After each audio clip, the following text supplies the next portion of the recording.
सज्जनों और देवियों, झूठे सुख को सुख कहे, मानत है मनमोद।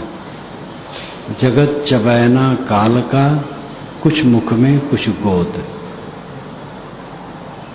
ये कबीर साहब की एक साखी है।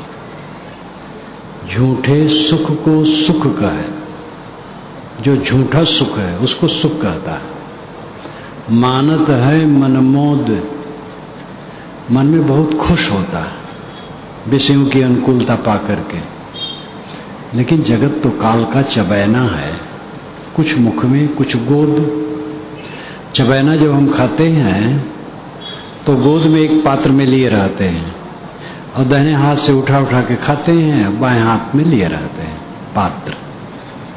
साहब कहते हैं कुछ चबैना तो मुख में चला गया और दांत से पिस रहा है, और कुछ गोद में है, वो भी जाएगा। झूठे सुख को सुख कहे, मानत है मनमोद। जगत चबैना काल का, कुछ मुख में कुछ गोद। वॉडविल नाम की जर्मन विदुषी ने कबीर लिखा, शायद 74 में वो छपा था, और उसके 1-2 वर्ष बाद वो जिल्द मुझे अमेरिका से ही मेरे पास आ गई थी। मैंने उसको पूरा पढ़ा। बड़ी पुस्तक है, भूमिका उनकी बड़ी लंबी है। कबीर साहब के पदों का इंग्लिश अनुवाद है, टिप्पणी है, और भूमिका भी इंग्लिश में, सब कुछ इंग्लिश में है। और लिखते लिखते इस साखी को जहां लिखा और कहा, उसमें हिंदी में उसका यही अभिप्राय है। उन्होंने लिखा कि भारतीय वाङ्मय में नहीं, पूरी दुनिया के वाङ्मय में इस विषय का ऐसा चोटदार वचन कहीं न होगा। बहुत भावुक हो गई। इस विषय की बात जैसे चोट से यहां कही गई है, कहीं नहीं कही गई। झूठे सुख को सुख कहे, मानत है मनमोद। जगत चबैना काल का, कुछ मुख में कुछ गोद।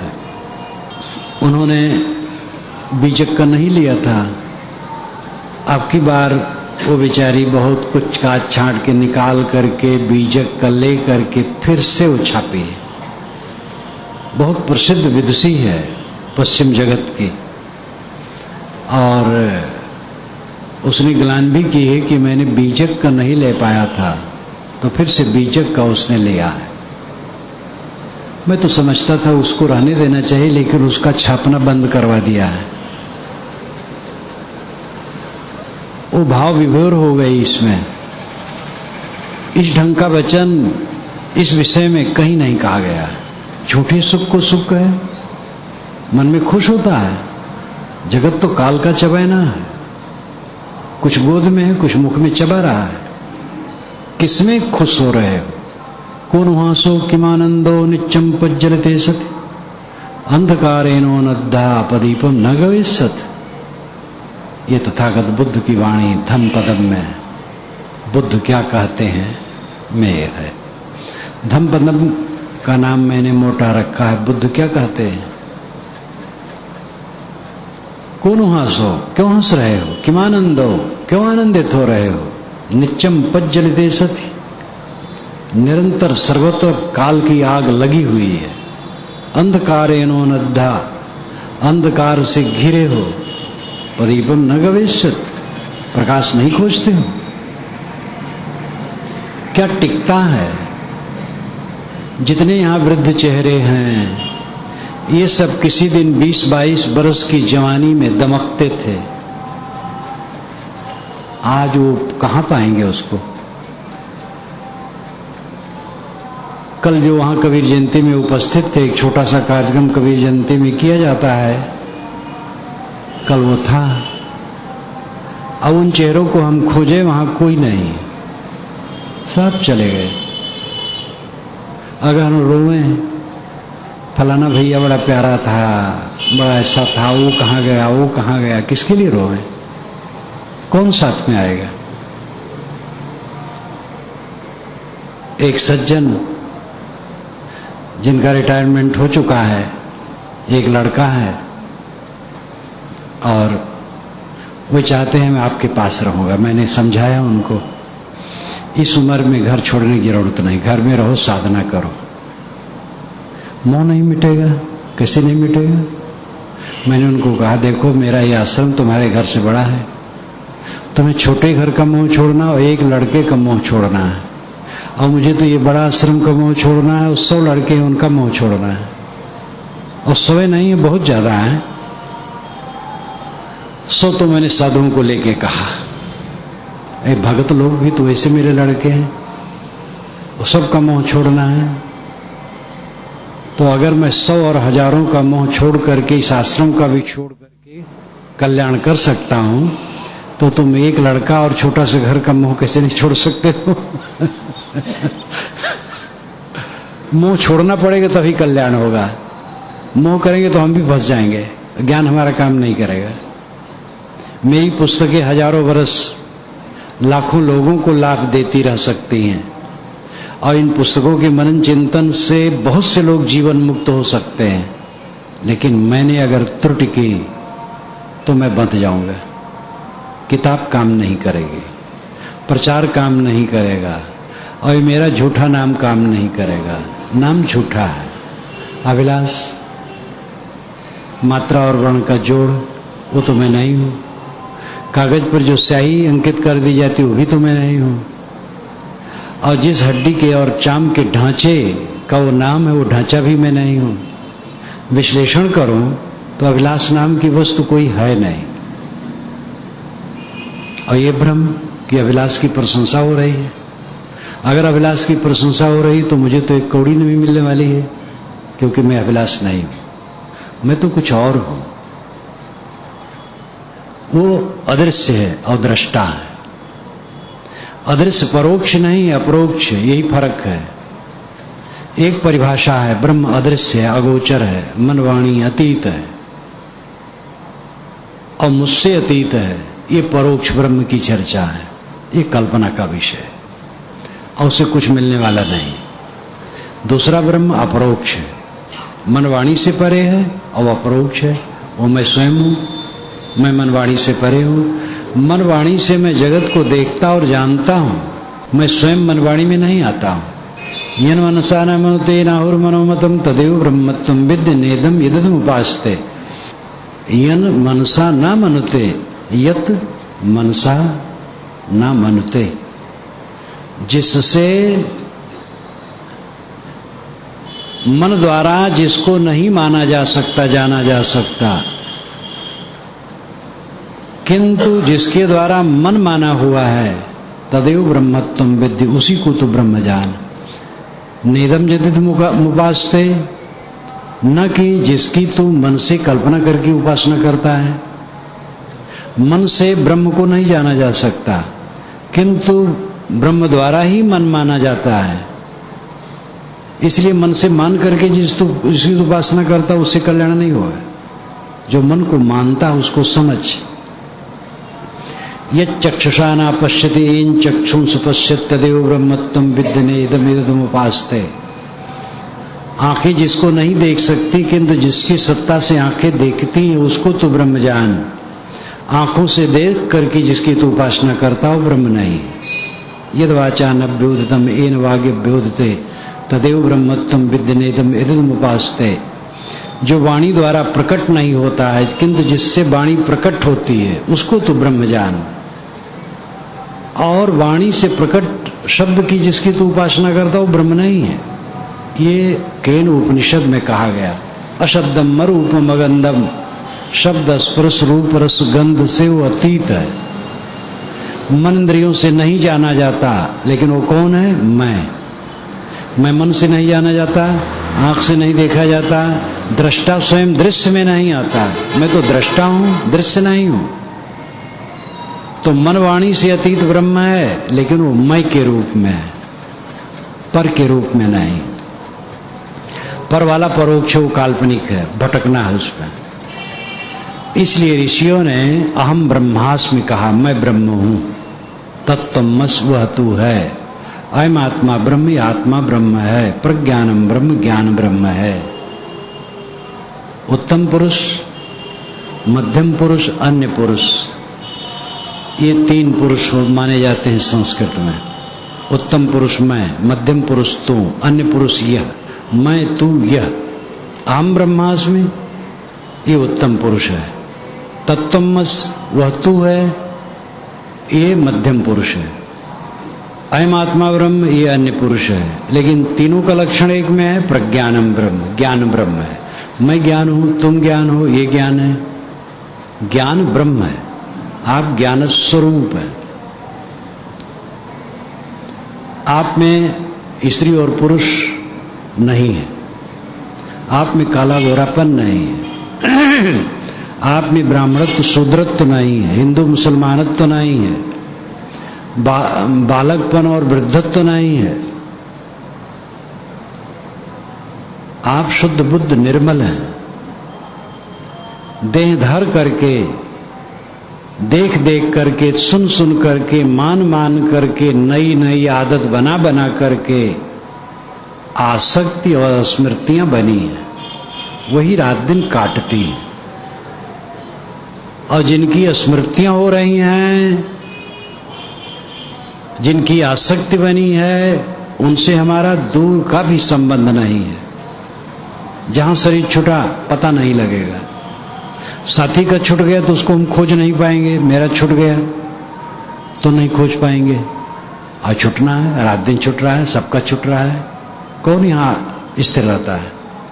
इतना ज्वलंत सत्य है, इसको हम क्यों नहीं देख पाते हैं? क्योंकि अविद्या का पर्दा जबरदस्त है। केवल स्थूल दृष्टि है, रात दिन नींद खुली, काम भोग। मन के प्रतिकूल देख करके द्वेष, क्रोध, उद्वेग, अनुकूल देख करके राग, कलह, मोह, बैर, हानि, लाभ। सुबह से चित्त में कीड़े किलबिलाने लगे। दिन भर इसी में घूम घूम करके मन रहता है।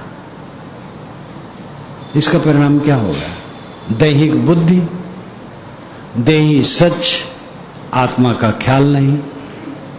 देह, अवस्था, नाम, रूप, गुण, कर्म, स्वभाव, उपलब्धियां, जो कि ये लीला है, एक माया की लीला है, एक सपने की चित्रावली है, पानी की बुलबुले, मृग मरीचिका की तरह आभास और भ्रम है। इसी में हम रमते हैं, रमने वाले में नहीं रमते हैं, देखने वाले को नहीं देखते हैं, बस दिखने वाले को देखते रहते हैं। एक दिखता है, एक देखता है। जो देखता है वो मैं हूं, और जो दिखता है वो जगत प्रपंच है। जगत प्रपंच पानी की धारा की तरह निरंतर बहता है, वो कुछ स्थिर नहीं है। हम लोग जब यहां आए हैं 77 में, 2-4 घर थे, सब खाली मैदान पड़ा था। इसी के पिछवाड़े सब टट्टी पेशाब लोग जाते थे। वर्षा में हम लोग गांठ गांठ पानी हल हल करके आते थे। इधर की मेड़ें, इधर की जमीनें, अब वो सब कहीं पता नहीं है। कितने मकानात, कहां से लोग आके बस गए। और इसी में बस करके मकान बनाने वाले, उनके मकान से उनकी लाश बहुतों की निकल गई। बहुत घरों से लाश निकल गई थोड़े दिन में। इसलिए कबीर साहब ने कहा, साधो ये मुर्दों का गांव। पीर मरे, पैगंबर मरी हैं, वैद्य और रोगी, राजा मरी हैं, प्रजा मरी हैं। सबको साहब ने कहा, 14 भुवन के चौधरी मरी हैं, 33 कोट देवता मरी हैं, वो तो किसी छोड़ने वाले नहीं। अंत में कहे हैं, नाम अनाम अनंत रहते हैं, दूजा तत्व न होई, कहें कबीर सुनो हो संतो भटक मोह जन कोई। नाम अनाम अनंत रहता है, असंख्य प्राणी पदार्थ हैं, और कुछ नाम है, कुछ अनाम है। कितने पदार्थों का नाम आज तक मनुष्य नहीं रख सका है, कितने जानवरों का भी नाम अभी तक नहीं रखा जा सका है। प्राणी और पदार्थ दो होते हैं, पदार्थ निर्जीव, प्राणी सजीव। तो नाम अनाम अनंत रहत है। ये प्राणी पदार्थ है, नाम में अनाम में अनंत है, असंख्य। दूजा तत्व न होई, जड़ चेतन के अलावा और कुछ दूसरा नहीं है। कहें कबीर सुनो हो संतो, भटक मोह जन कोई। भटक के मत मरो, यहां हो दूसरी जगह जाओ, यही सब पाओगे। बड़ा आकर्षण है यहां से दूसरी जगह के लिए, वहां पहुंचोगे वही धूल धुड़क्का, हल्ला गुल्ला, राग द्वेष, कलह कल्पना, विकार विद्वेष, उलझन, अच्छे लोगों का अच्छा बर्ताव, यही सब पूरी दुनिया में।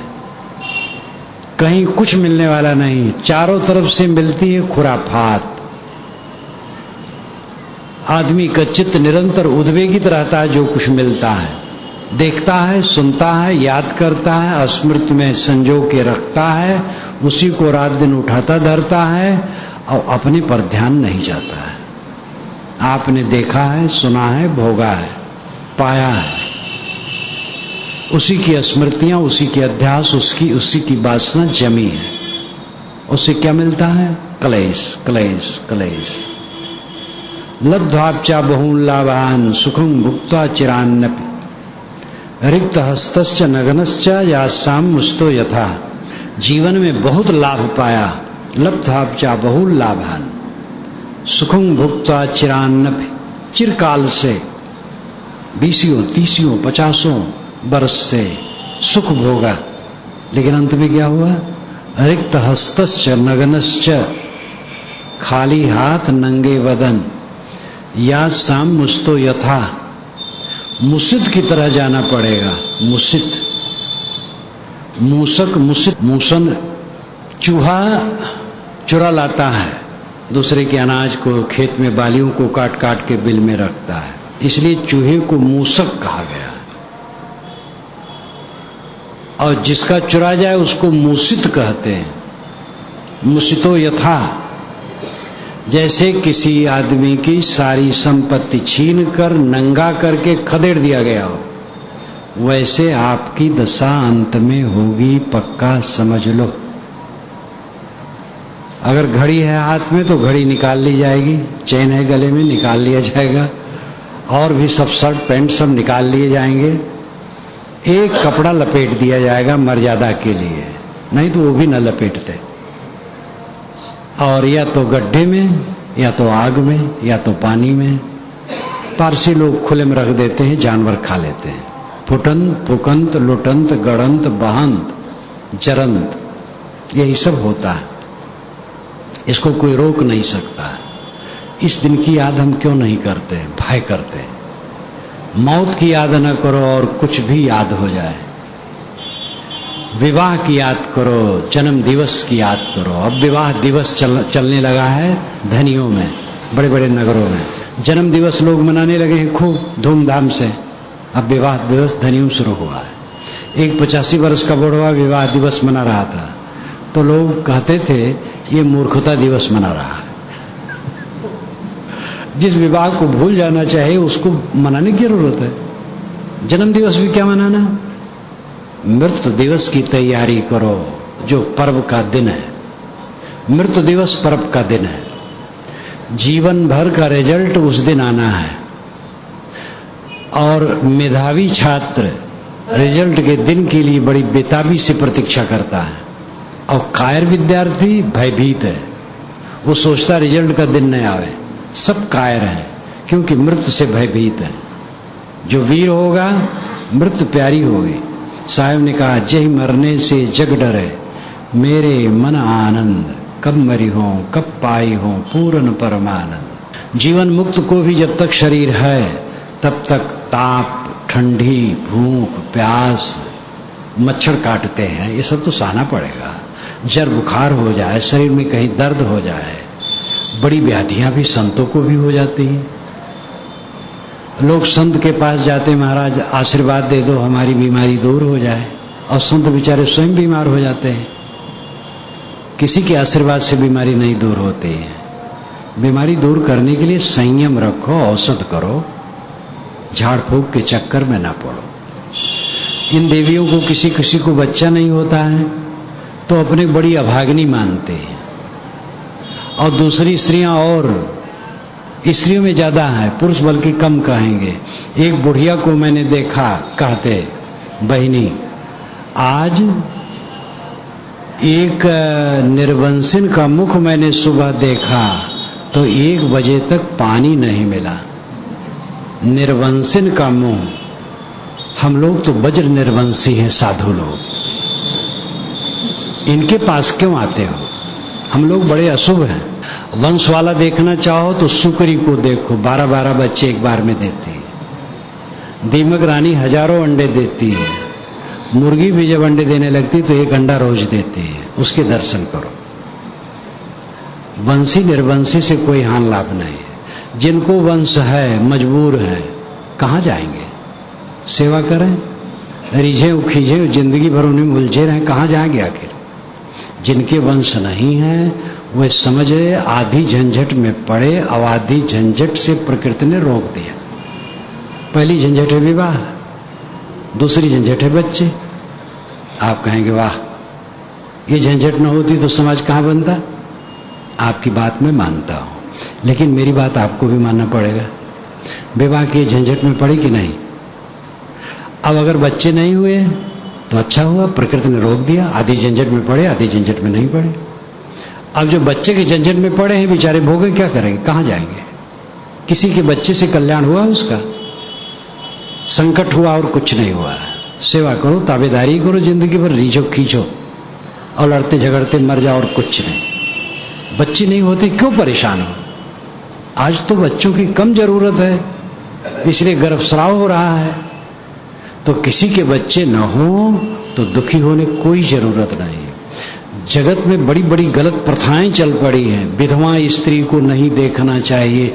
विवाह में कहीं विधवा स्त्री आ जाए तुरंत अरे तुम कैसे आ गई, ले जाकर के कहीं कमरे में बंद कर देते हैं।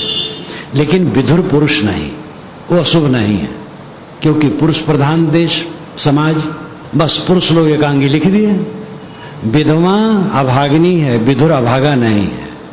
धर्म ग्रंथ में लिखा है, हिंदू धर्म ग्रंथ में, मैंने स्त्रीवाद शिक्षा में लिखा है कि विधवा स्त्री हो गई तो जीवन, चाहे वो पति का मुंह न देखे हो, विवाह वर हुआ हो, तो फिर तपस्या करे हो। और पुरुष अगर स्त्री मर गई है तो उसका दाह संस्कार करके क्रियाक्रम कर दे, बस दूसरे दिन ही विवाह ठान ले। इतनी लंबी छूट। जिस पाप के करने से शूद्र कहा जाने वाला व्यक्ति फांसी की सजा हो उसकी, वही पाप करने वाला ब्राह्मण है तो साप छूट जाए, ये कानून है धर्म ग्रंथों में। एकांगी एकांगी बातें, न विधवा दोषी है न विधुर दोषी, दोनों पवित्र है। मृत्यु की याद करो, जन्म की याद की जरूरत नहीं है। विवाह की याद तो बिल्कुल न करो, मृत्यु की याद करो। मृत्यु के दिन की याद करोगे तो पाप से बचोगे। जीवन की चादर साफ करो। मृत्यु के दिन पूरा रिजल्ट सामने आने वाला है, इसलिए बढ़िया पढ़ाई करो, जीवन की पढ़ाई। दाग लगे उसको छुड़ाओ, नया दाग न लगाओ। शांत से जीवन बीते। जीवन वह है, नींद खुले और चित्त में कोई झटका ना हो। प्रेम से काम करो, ध्यान चिंतन, काम धाम, ऑफिस दुकान, खेत बाड़ी, जहां जिनका है वो सब करो। बीच बीच में अपना ध्यान चिंतन अध्ययन मनन भी करो। दिन भर आनंद से कटे।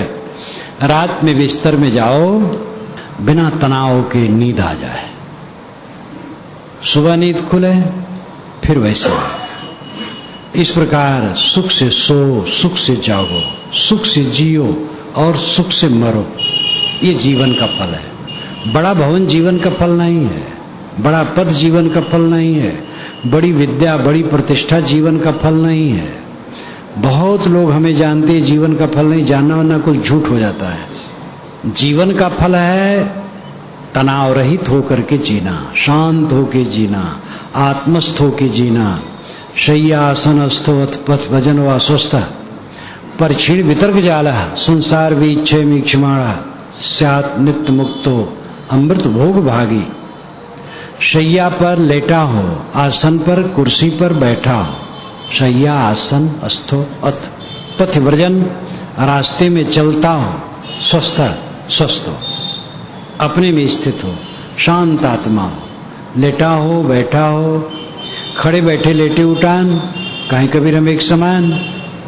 एक कबीर साहब के नाम से कहावत है, खड़े बैठे लेटे उतान, कहीं कबीर हम एक समान।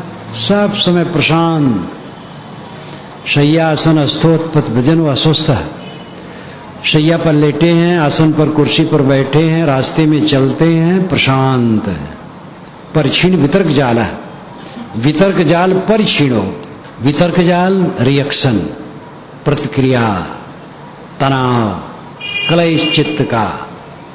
अंदर अंदर पत्नी से लड़ रहे हैं, पति से लड़ रही है देवी, भाई से, गुरु से, चेला से, पड़ोसी से लड़ रहे हैं अंदर अंदर। ये नरक है जीवन।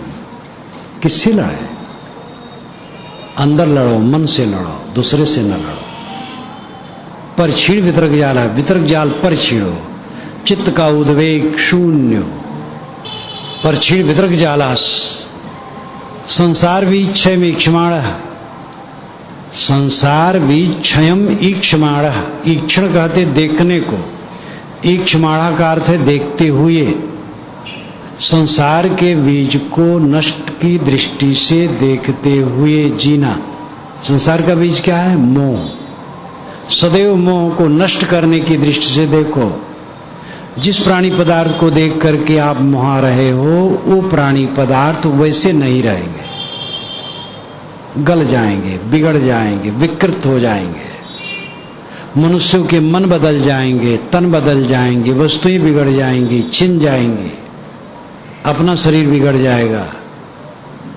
इसलिए मोह को नष्ट करने की दृष्टि से देखो, कहीं मोह बनने न दो। कहीं कबीर ते उबरे जाहि न मोह समाए। जिसके चित्त में मोह नहीं समाता उबरता है। तो संसार भी क्षय में क्षमाणा, स्यात् नित्य मुक्तो अमृत भोग भागी। ऐसा पुरुष नित्य मुक्त है, अमृत भोग भागी है। अमृत का भोग वो निरंतर कर रहा है। जिसके चित्त में तनाव नहीं, क्लेश नहीं, पीड़ा नहीं, प्रशांत मन, सदैव आनंद कंद है। इसको साधो। झूठे सुख को सुख कहे, मानत है मन मोद। जगत चबैना काल का, कुछ मुख में कुछ गोद। समस्त उपलब्ध सांसारिक पदार्थ असत होके रह जाता है। मेरा शिशुपन असत हो गया, बालपन असत हो गया, कौमार्य असत हो गया, जवानी असत हो गई, परिपक्व अवस्था असत हो गई, बुढ़ापा सामने है। अगर जीवन रहा तो ये भी असत हो जाएगा, जर्जरता हो जाएगी, वो भी असत हो जाएगी, सब असत हो जाता है। सत नित्य आत्मा है जो कभी नहीं बिगड़ता है, जो आपका अस्तित्व है।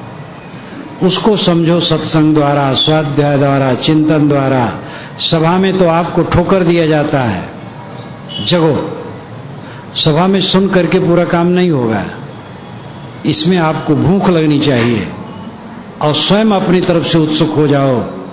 ऐसे संतों और भक्तों और सज्जनों से मिल करके अच्छी तरह से समझो और ऐसे किस्म के ग्रंथ पढ़ो, ऐसा चिंतन करो, मनन करो, ध्यान करो, स्वयं लग जाओ, तब बेड़ा पार हो गया। ये काम करो।